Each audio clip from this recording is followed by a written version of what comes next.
नमस्कार दोस्तों, स्वागत है आपका एक और नई वीडियो में। तो आज की वीडियो में हम बात करेंगे क्लास 12th हिंदी का जो गद्य सेक्शन है, उसका जो तीसरा चैप्टर है अशोक के फूल, जिसे लिखा है हजारी प्रसाद द्विवेदी जी ने। इसके महत्वपूर्ण गद्यांशों को, जितने मैं आज गद्यांश बताने वाला हूँ इस चैप्टर से, आपको उतने ही गद्यांश तैयार करने हैं और इसकी पीडीएफ मैं प्रोवाइड करा दूंगा। पीडीएफ से आप नोट डाउन करके लिख सकते हैं या पीडीएफ भी आप अपने पास रखकर उसी से रिवीजन कर सकते हैं। देखिए, आप लोग सोच रहे होंगे कि ये जो हिंदी होता है, इंग्लिश होता है, इसमें बोर्ड से क्यों नहीं कराता।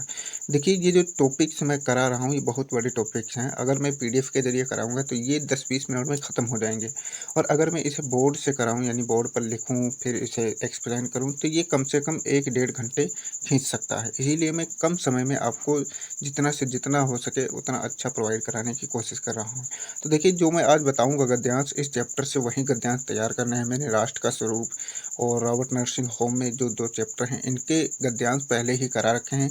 तो सबसे पहले हम गद्य के सभी चैप्टर्स के गद्यांश पढ़ेंगे, फिर पद्य में जाएंगे। इसी तरीके से संपूर्ण हिंदी की हम तैयारी करेंगे। तो सबसे पहला जो गद्यांश है इस चैप्टर से, चलिए उसकी बात करते हैं। तो पहला जो गद्यांश से लिखा है, अशोक को जो सम्मान कालिदास से मिला वह अपूर्व था। यानी यहाँ पर जो हजारी प्रसाद द्विवेदी हैं वो कह रहे हैं, जो अशोक का मतलब ये है कि अशोक का जो फूल है, वृक्ष है, उसकी बात कर रहे हैं। अशोक को जो सम्मान कालिदास से मिला वह अपूर्व था, यानी इसके पहले कोई सम्मान नहीं मिला था। यानी जितना सम्मान कालिदास जी ने दिया है उससे पहले किसी ने नहीं दिया था। सुंदरियों के आसिंजनकारी नुपुर वाले चरणों के मृदु आघात से वह फूलता था। कोमल कपोलों पर कण वितंस के रूप में झूलता था और चंचल नील अलंकों की अचंचल शोभा को 100 गुना बढ़ा देता था।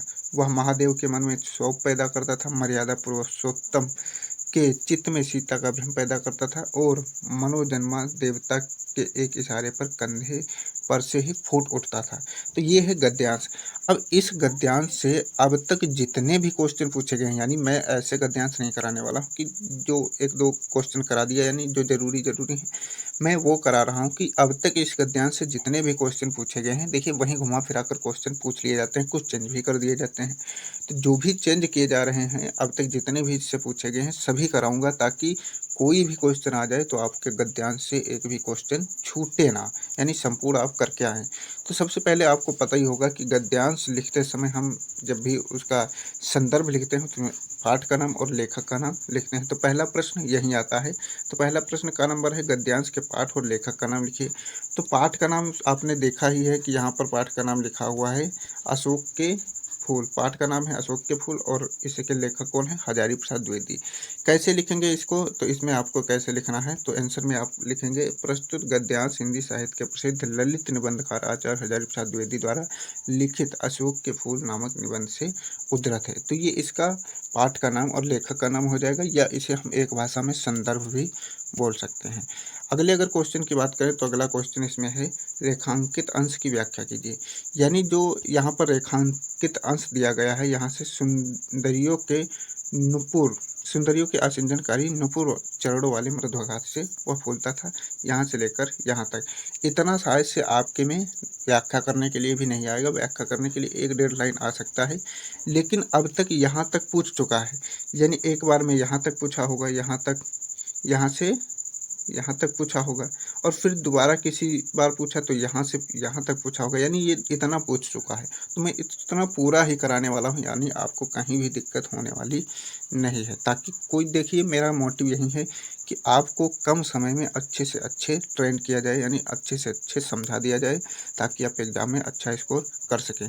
तो व्याख्या इसमें क्या है, व्याख्या लिखेंगे आप, उनकी मान्यता के अनुसार अशोक पर तभी पुष्प आते थे, किसकी मान्यता के अनुसार? जो लेखक हैं हजारी प्रसाद द्विवेदी, उनकी मान्यता के अनुसार अशोक यानी अशोक का जो वृक्ष है उस पर तभी पुष्प आते थे जब कोई अत्यंत सुंदर और कोमल अंगी यानी कोमल अंग वाली युवती अपने मृदु एवं संगीतमय नुपुर वाले चरणों का प्रहार उस पर करती थी। अशोक के फूल की कोमलता, मोहकता और कामोत्तेजक गुणों के कारण सुंदरियां उन्हें अपने कानों का आभूषण बनाती थीं। अशोक के फूलों का यह आभूषण जब उनके गालों पर झूलता था तो उनकी मोहकता में अपरिमित वृद्धि हो जाया करती थी। वे अपनी काली नीली वेड़ यानी चोटी में जब अशोक पुष्पों को गूंथती थी तो उनकी चंचल लताओं की शोभा को ये पुष्प शोभना बढ़ाकर उन्हें ऐसा मनोमुग्धकारी रूप प्रदान करते थे कि देखने वाले की दृष्टि उन चंचल लताओं में भी स्थिरता को प्राप्त कर लेती थी, अर्थात देखने वाले की दृष्टि उनसे हटती ही नहीं थी। अशोक के कामोत्तेजक गुणों के कारण ही भगवान महादेव का हृदय उसके प्रति क्षोभ यानी क्रोध से भर गया था। इसी कारण वियोगी राम भी उसकी पुष्पित लता को अपनी प्रिया के स्तन समझकर उसका आलिंगन करने को उद्यत हो गए। यह काम के देवता मनोज के एक संकेत पर ऊर्ध्व भाग को इतना कामुक बना देता है जिसे देखकर ऐसा लगता है मानो व्यक्ति के कंधों से साक्षात अशोक का वृक्ष ही फूट पड़ा हो। तो ये इसकी व्याख्या है। अब सोच रहे हो कि इतनी बड़ी व्याख्या में कैसे एग्जाम में लिखूँ। देखिए इतनी बड़ी पूछी नहीं जाती है, ये 2 बार पूछा हुआ है तो मैंने दोनों टाइम्स का एक में ही करा दिया है, यानी अब तक जितनी बार जितना पूछा गया है सब कुछ करा दिया है। आपको कितना करना है, जहाँ से पूछे वहाँ से आपको व्याख्या करनी है। तो नेक्स्ट क्वेश्चन की अगर बात करें तो अगला क्वेश्चन है, अशोक का अत्यधिक वर्णन करके उसे तत्कालीन समाज में सम्मानित स्थान किसने दिया। तो यहाँ पर अत्यधिक जो है क्या करके, अत्यधिक वर्णन करके, तो किसने वर्णन किया है, कालिदास जी ने। तो यहाँ इसका आंसर क्या हो जाएगा, कालिदास जी हो जाएगा। नेक्स्ट क्वेश्चन की अगर बात करें तो अशोक के प्रति महादेव का हृदय किस कारण क्रोध से भर गया था। तो इसका आंसर भी सभी के आंसर आपको मिल जाएंगे। तो अगला क्वेश्चन का आंसर है, अशोक के प्रति महादेव का हृदय उसके कामोत्तेजक गुणों के कारण क्रोध से भर गया था। यानी अशोक का जो वृक्ष है वो काम की उत्तेजना पैदा करता था, इसी गुण के कारण जो महादेव का हृदय है वो क्रोध से भर गया था। नेक्स्ट क्वेश्चन की अगर बात करें तो अगला क्वेश्चन है, उपरोक्त गद्यांश में मनोजन्मा देवता किसे कहा गया है। मनोजन्मा देवता किसे कहा गया है, तो मनोजन्मा देवता किसे कहा गया है, उपरोक्त गद्यांश में मनोजन्मा देवता कामदेव को कहा गया है। अगले क्वेश्चन की अगर बात करें तो अगला क्वेश्चन है, संस्कृत के किस कवि ने अशोक को सम्मानित किया। तो संस्कृत के कवि कौन है, कालिदास जी हैं, इन्होंने ही इसे सम्मानित किया है। तो इस क्वेश्चन का आंसर यही हो जाएगा, कालिदास, यहाँ पर जो हमने शुरुआत में पढ़ा था। अगला क्वेश्चन है कि अशोक पर फूल आने के संबंध में लेखक के क्या विचार हैं। अशोक पर फूल कब आते थे यही बताना है यहाँ पर, कि जब सुंदर और कोमलांगी जो स्त्रियां हैं वो अपने नुपुर वाले चरणों से उस पर जब आघात करती थी तभी उस पर फूल आते थे। तो ये इसका आंसर हो जाएगा। तो इसको हम ऐसे भी लिख सकते हैं, यहाँ पर अशोक पर फूल आने के संबंध में लेखक के विचार हैं, अशोक के वृक्ष पर फूल तभी आते थे जब कोई सुंदरी अपने नुपुर चरणों से मृदुल प्रहार उस पर करती थी, नुपुर चरणों से मृदुल प्रहार उस पर करती थी। तो ये इसका आंसर हो जाएगा। नेक्स्ट क्वेश्चन की अगर बात करें तो अगला क्वेश्चन है, आसिंजनकारी तथा कर्णावतंस के अर्थ लिखिए। आसिंजनकारी तथा कर्णावतंस के आंसर जो अर्थ हैं वो लिखिए। तो इसके अर्थ क्या हो जाएंगे, आसिंजनकारी का अर्थ है झंझनाहट यानी छम छम की ध्वनि उत्पन्न करने वाला, और कर्णवतंस का अर्थ है कान का आभूषण। तो ये गद्यांश से अब तक पूछे गए क्वेश्चन हैं। अगला जो गद्यांश है, कहते हैं दुनिया बड़ी भुलक्कड़ है, और ये गद्यांश आपको किसी भी हाल में नहीं छोड़ना है, यानी 101% मैं कह रहा हूँ कि ये गद्यांश अधिकतर सेट्स में आपको देखने को मिलेगा। यानी जो 7 सेट बनते हैं उनमें से 3 से 4 सेट में ये गद्यांश देखने को मिलेगा ही मिलेगा। क्योंकि मैं जब प्रिपरेशन कर रहा था तब भी ये पूछा हुआ था, तब मैंने एनालिसिस किया था और तब से कर रहा हूँ। तब से लेकर आज तक मैंने इस गद्यांश को ऐसा सेट नहीं है, ऐसा परीक्षा नहीं है जिसमें ये पूछा ना गया हो। अधिकतर ये गद्यांश पूछा जाता है अशोक के फूल से। क्या गद्यांश से, कहते हैं दुनिया बड़ी भुलक्कड़ है, केवल उतना ही याद रखती है जितने से उसका स्वार्थ सधता है, बाकी को फेंक कर आगे बढ़ जाती है। शायद अशोक से उसका स्वार्थ नहीं सधा, क्यों उसे वह याद रखती, सारा संसार स्वार्थ का अखाड़ा ही तो है। तो ये गद्यांश है और इसको आपको छोड़ना नहीं है। इससे अब तक जितने भी क्वेश्चन पूछे गए हैं वो देख लेते हैं। पहले तो वही क्वेश्चन, उपरोक्त गद्यांश के पाठ और लेखक का नाम लिखिए, यानी संदर्भ लिखिए। तो पाठ का शीर्षक अशोक के फूल हो जाएगा, लेखक का नाम आचार्य हजारी प्रसाद द्विवेदी हो जाएगा। फिर लिखा है रेखांकित अंश की व्याख्या कीजिए। रेखांकित अंश में अगर बात करें तो रेखांकित अंश हमारे पास है कि कहते हैं दुनिया बड़ी भुलक्कड़ है। क्या कहते हैं? दुनिया बड़ी भुलक्कड़ है, केवल उतना ही याद रखती है जितने से उसका स्वार्थ रहता है। जो काली वो जो हजारी प्रसाद द्विवेदी हैं वो कहते हैं कि दुनिया बड़ी भुलक्कड़ है, यानी दुनिया उतना ही याद रखती है जितने से उसका स्वार्थ रहता है। यानी हमें किसी से काम है तभी हम उसको याद रख रहे हैं। आपको अभी 12th से काम है तभी आप 12th की प्रिपरेशन कर रहे हैं। अगर आप 10th में रहते तो 12th की प्रिपरेशन नहीं करते। यानी इस दुनिया जो है वो क्या है, एक स्वार्थ से भरी हुई है और स्वार्थ के कारण ही उसे याद रखती है। अगर स्वार्थ ना हो तो बाकी को फेंक कर आगे बढ़ जाएगी, यानी जिससे स्वार्थ नहीं है उसको भूल जाएगी। इसीलिए लिखा है बाकी को फेंक कर आगे बढ़ जाती है। शायद अशोक से उसका स्वार्थ नहीं सधा, क्यों वह उसे याद रखती। यानी शायद अशोक से कोई स्वार्थ नहीं रहा, इसलिए वो उसे भुला गई, यानी दुनिया भुला गई। और फिर कहा है सारा संसार स्वार्थ का अखाड़ा ही तो है। और जो कवि लेखक हैं वो कहते हैं कि जो सारा संसार है वो क्या है, एक स्वार्थ का अखाड़ा है, यानी सब में स्वार्थ भरा हुआ है। तो इसकी व्याख्या आपको इसी तरीके से करनी है। कहते हैं दुनिया बड़ी भुलक्कड़ से, यहाँ तक पूछा है, आगे बढ़ जाती है, बाकी को फेंक कर आगे बढ़ जाती है। तो इसकी व्याख्या आपको लिखनी है कि यह संसार बड़ा स्वार्थी है, इसलिए यह उन्हीं बातों को याद रखना है। देखिए, जब भी आप लिखें व्याख्या तो उसमें पहले लिखें व्याख्या, हेडिंग डाल दें, फिर लिखें लेखक कहते हैं। तो लेखक क्या कहते हैं? यह संसार बड़ा स्वार्थी है, इसलिए यह उन्हीं बातों को याद रखता है जिनसे उसका कोई स्वार्थ सिद्ध होता है, अन्यथा व्यर्थ की स्मृतियों से यह अपने आप को बोझित नहीं बनाना चाहता। यह उन्हीं वस्तुओं को याद रखता है जो उनके दैनिक जीवन की स्वार्थ पूर्ति में सहायता पहुंचाती हैं। तो ये इसकी व्याख्या हो जाएगी। अगले क्वेश्चन की बात करें तो अगला क्वेश्चन है अशोक को विस्मृत करने का आधार किसे माना गया है। अशोक को विस्मृत करने का आधार यानी भुलाने का आधार किसे माना गया है? तो भुलाने का आधार संपूर्ण मानव जाति को माना गया है, क्योंकि इसे भुलाया किसने है? वही जानवरों ने तो भुलाया नहीं अशोक के फूल को। क्या आपको पता है कि अशोक का फूल कैसा है? नहीं पता होगा, क्योंकि हम लोग भुला चुके हैं। लेकिन कुछ समय पहले अशोक के फूल की जो मान के चलो, जो वो बहुत पुराने ज़माने में जो अगर हम बोलें तो अशोक के फूल की इतनी ज़्यादा जो है प्रचलता थी, प्रसिद्धि थी कि वो हर स्त्री के पास होता था। यानी उसके बालों में कानों के झुमके की तरह, बालों में जो क्या जूड़ा लगाते हैं उसकी तरह वो झूलता रहता था। यानी उस समय अशोक का फूल बहुत ज़्यादा प्रसिद्धि पर था। फिर धीरे धीरे इसको क्यों भुला दिया गया? और भुलाया भी तो किसने भुलाया? भाई, भुलाने का आधार, विस्मृत करने का आधार पूरी मानव जाति को दिया जाता है। तो इसी का आंसर यहीं आप लिखेंगे। अशोक को विस्मृत करने का आधार संसार के स्वार्थ को माना जाता है, क्योंकि क्योंकि उससे संसार का कोई स्वार्थ नहीं सचता, इसलिए संसार ने उसे विस्मृत कर दिया। तो मानव जाति है और मानव जाति का एक स्वार्थ जो है वो भी इसका सबसे बड़ा कारण है, क्योंकि अब अशोक का जो फूल है उससे कोई स्वार्थ नहीं सधा, इसलिए दुनिया उसे भुलाकर आगे बढ़ गई। नेक्स्ट क्वेश्चन है लेखक ने दुनिया का किस तरह का व्यवहार बताया है। तो स्वार्थ का व्यवहार है, क्योंकि स्वार्थ सिद्ध करने के लिए ही लोग एक दूसरे से व्यवहार करते हैं।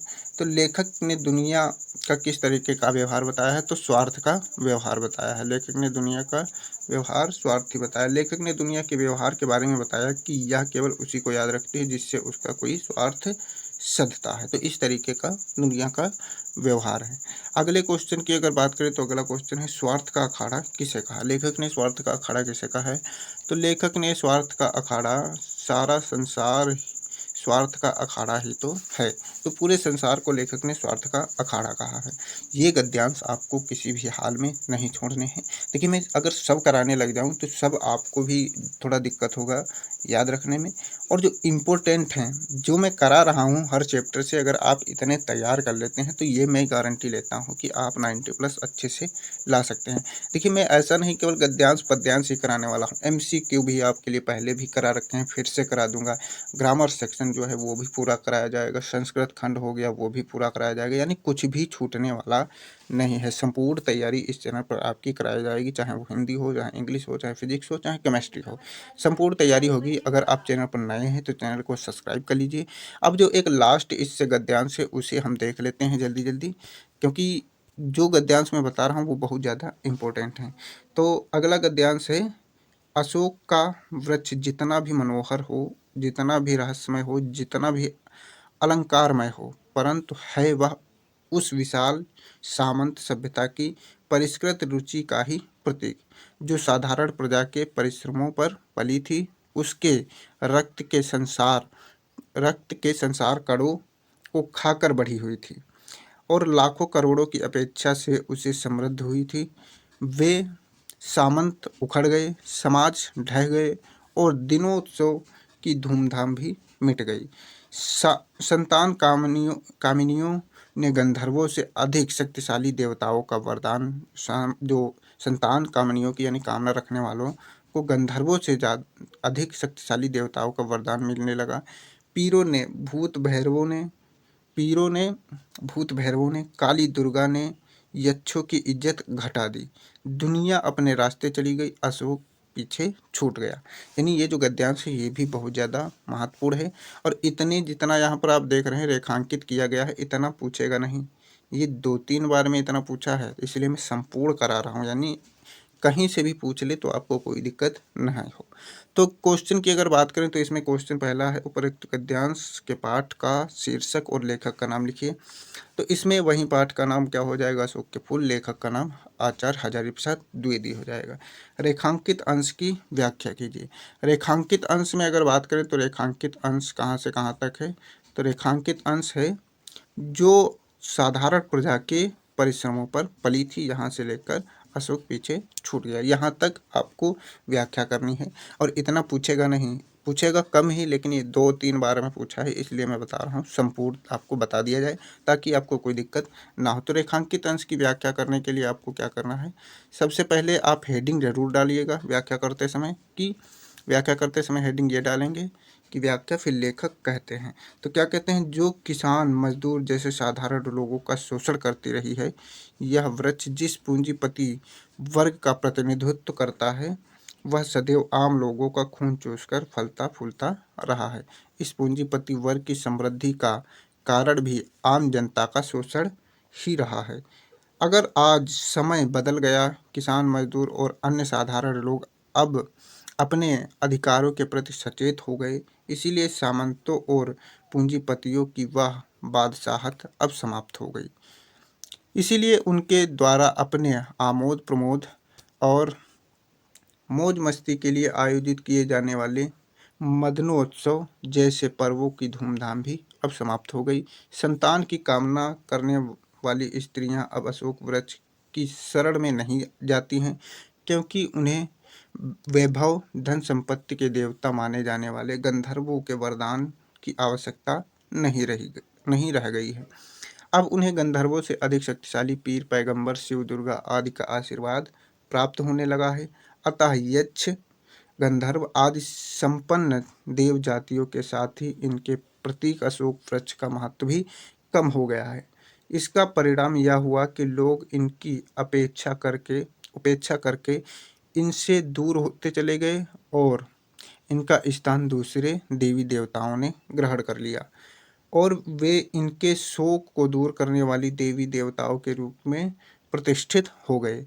जब अन्य साधनों और देवताओं में से लोग अशोक अर्थात शोकर रहित, यानी शोकर रहित नहीं, शोक रहित हो गए, उनका शोक से पीछा छूट गया, तो वे कभी संतान सुख प्रदान कर कामनियों के शोक को दूर करने वाले अशोक वृक्ष को भी भूलकर उसे पीछे छोड़कर आगे बढ़ गए। इस प्रकार आज अशोक का महत्व जन जीवन से समाप्त हो गया। तो ये व्याख्या बहुत बड़ी है, क्यों बड़ी है मैं खुद कह रहा हूँ, क्योंकि इसमें 2-3 बार पूछा हुआ है, तो सबकी व्याख्या एक साथ ही यहाँ पर आपको प्रोवाइड कराई गई है। देखिए आप इसे पूरे को तैयार कीजिए, क्योंकि हम नहीं कह सकते कि गद्यांश तो आएगा ही आएगा, लेकिन गद्यांश की किस लाइन की व्याख्या पूछ लेगा ये आपको समझना पड़ेगा कि हम तो वहाँ पर बैठे नहीं कि जो हम लाइन खींच दिए इसी से पूछेगा। तो गद्यांश तो वहीं आएगा, लेकिन कौन सी लाइन बदल बदल के पूछ लेगा व्याख्या करने के लिए, तो इसलिए आपको संपूर्ण तैयार करना है। और संपूर्ण मैं प्रोवाइड करा रहा हूँ, ये पीडीएफ डाउनलोड कर लेंगे। पीडीएफ से अगर हो सकता है तो पीडीएफ से आप करेंगे अच्छे से तैयार। अगर नहीं पीडीएफ से डाउनलोड करके करते हैं तो आप पीडीएफ डाउनलोड करेंगे तो नोट डाउन कर लेंगे, तो नोट डाउन करेंगे तो यहाँ पर एक बार आप समझ लिए, फिर नोट डाउन करेंगे तो दोबारा पढ़ेंगे, फिर एक दो बार रिवीजन करने की ज़रूरत पड़ेगी और आपका ये तैयार हो जाएगा। तो अगले क्वेश्चन की अगर बात करें तो अगला क्वेश्चन क्या है, अगला क्वेश्चन यहाँ पर है हमारे पास, सामंती सभ्यता की परिष्कृत रुचि का प्रतीक कौन है। सामंती सभ्यता की परिष्कृत रुचि का प्रतीक कौन है, तो इसका आंसर हो जाएगा सामंती सभ्यता की परिष्कृत रुचि का प्रतीक अशोक का वृक्ष है। अगले क्वेश्चन की बात करें, अशोक का वृक्ष जितना भी मनोहर हो, जितना भी रहस्यमय हो, इस वाक्यांश में किस रहस्य की ओर संकेत किया गया है। तो ये आपको समझना है और लिखना है, अशोक का वृक्ष जितना भी मनोहर हो, जितना भी रहस्यमय हो, इस वाक्यांश में इस रहस्य की ओर संकेत किया गया है कि अशोक के वृक्ष की पूजा इसलिए भी की जाती थी कि उसे संतान संबंधी मनोकामना को पूर्ण करने वाला भी माना जाता रहा था। संतान की कामना करने वाली स्त्रियां अब अशोक के वृक्ष की शरण में जाकर उसकी पूजा नहीं करती। तो ये इतना जितना जैसे मनोहर है उतना ही रहस्यमय है, तो यही इसका अर्थ हो जाएगा। अगले क्वेश्चन की बात करें तो प्रस्तुत गद्यांश के अनुसार सामंत क्यों उखड़ गए, तो ये आपको इसको बताना है। प्रस्तुत गद्यांश के अनुसार सामंत इसलिए उखड़ गए अथवा उनका अस्तित्व इसलिए समाप्त हो गया क्योंकि वे जिन किसान मजदूरों का खून चूसकर स्वयं को समृद्ध बनाते रहे, वे आम जनता के लोग किसान और मजदूर समय के परिवर्तन के साथ अपने अधिकारों के प्रति सचेत हो गए, इसीलिए सामंत उखड़ गए या सामंत उजड़ गए भी बोल सकते हैं। अगला क्वेश्चन है, यक्षों की इज्जत किसने घटा दी। तो यक्षों की इज्जत किसने घटा दी, तो यक्षों की इज्जत देवी देवताओं ने घटा दी, क्योंकि पहले यक्षों की पूजा करते थे पुत्र प्राप्ति के लिए, अब क्या करते हैं देवी देवता जैसे पूजते हैं, तो उन्होंने यक्षों की इज्जत घटा दी। नेक्स्ट क्वेश्चन की बात करें, लाखों करोड़ों की उपेक्षा से कौन समृद्धि हुई थी। लाखों करोड़ों की उपेक्षा से कौन सी समृद्धि हुई थी, तो इसमें आपको आंसर में लिखना है, लाखों करोड़ों की उपेक्षा से सामंती सभ्यता समृद्ध हुई थी, यानी सामंत जो थे जो मजदूरों और किसानों का शोषण करते थे वो सभ्यता समृद्ध हुई थी लाखों करोड़ों की उपेक्षा से। आज उस सामंती सभ्यता की क्या स्थिति है, तो सामंती सभ्यता समय के अनुसार किसानों और मजदूरों जो हैं समय के अनुसार परिवर्तित होते गए और वे अपने अधिकारों के प्रति सचेत हो गए और सामंती सभ्यता उजड़ गई या उखड़ गई। आज सामंती सभ्यता समाप्त हो गई है, तो ये इसका आंसर हो जाएगा, सामंती सभ्यता समाप्त हो गई। अगले क्वेश्चन की बात करें तो अशोक का वृक्ष किसका प्रतीक है। अशोक का वृक्ष किसका प्रतीक है, यहाँ पर आपको बताना है। अशोक का वृक्ष विशाल सामंत सभ्यता की परिष्कृत रुचि का प्रतीक है। अशोक का वृक्ष विशाल सामंत सभ्यता की परिष्कृत रुचि का प्रतीक है। अगला क्वेश्चन की अगर बात करें तो अगला क्वेश्चन है, कौन उखड़ गए और ढह गए। तो इसमें गद्यांश में कहा जा रहा था सामंत उखड़ गए और ढह क्या गए भाई, ये भी देख लेते हैं। कौन उखड़ गए, कौन ढह गए। सभी सामंत उखड़ गए और समाज ढह गए, तो ये इसका आंसर हो जाएगा। और यही 3 गद्यांश आपको तैयार करने हैं। देखिए जो मैं 3 गद्यांश कराया हूँ ये 3 नहीं है, क्योंकि जो दो गद्यांश हैं इनमें कई बार बदल बदल के पूछा है। गद्यांश तो वहीं रहा है लेकिन व्याख्या बदल बदल के पूछा है, यानी लाइनें चेंज करके पूछा है। तो ये कम से कम 5 गद्यांश हो गए जो मैंने 3 गद्यांश में कराए हैं। और साथ में क्वेश्चन जितने मैं कराया हूँ इतने तो पूछे नहीं जाते हैं, लेकिन अब तक जितने भी क्वेश्चन इनसे गद्यांशों से संबंधित पूछे गए हैं वो सब मैंने करा दिए हैं, ताकि आपको किसी प्रकार की भी कोई दिक्कत ना हो। यानी इस गद्यांश से अब तक जितने भी क्वेश्चन पूछे गए हैं और यहीं घुमा फिरा कर क्वेश्चन पूछे जाते हैं, तो सब मैंने करा दिए हैं, ताकि आप जब गद्यांश करें एग्जाम में बैठे तो आपको कोई दिक्कत ना हो, कोई क्वेश्चन ऐसा ना आ जाए कि आपसे नहीं हो रहा है। अब सभी क्वेश्चन आपसे होंगे, अब बस आपको करना क्या है, इसे 1-2 बार पढ़ने और रिवीजन करने की ज़रूरत है। संपूर्ण पीडीएफ जो है ये मिल जाएगी आपको टेलीग्राम में, तो लिंक नीचे डिस्क्रिप्शन में होगा, वहाँ से आप PDF ये डाउनलोड कर सकते हैं। और अगर हमारे चैनल पर नए हैं तो चैनल को सब्सक्राइब कर लीजिए। संपूर्ण तैयारी आपकी बिल्कुल फ्री में कराई जाएगी, चाहे आपके लिए डेली क्लासेस हों, चाहे PDFs हों, चाहे आपके लिए मॉक टेस्ट हो।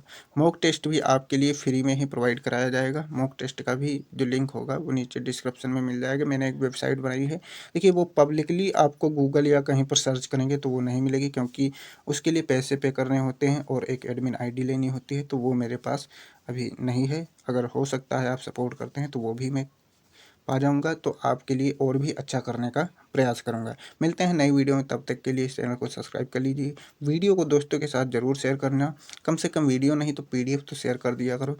बहुत से बच्चे करते क्या, हम वीडियो देख लेते हैं लेकिन PDF ही डाउनलोड नहीं करते हैं, क्योंकि मैंने टेलीग्राम पे जो PDF डालता हूँ वो PDF ही डाउनलोड नहीं करते हैं। तो मुझे लगता है कि जो मैं मेहनत कर रहा हूँ PDFs के लिए वो मेरी बेकार जा रही है। इसीलिए आप सभी से आग्रह है कि PDF को ज़रूर डाउनलोड कीजिए करें, क्योंकि बहुत से लोग पैसे देकर भी डाउनलोड करते हैं, और जो आपको बिल्कुल फ्री में साफ़ सुथरी PDF मिल रही है तो आपको डाउनलोड करना ही चाहिए। मिलते हैं नई वीडियो में, तब तक के लिए जय हिंद।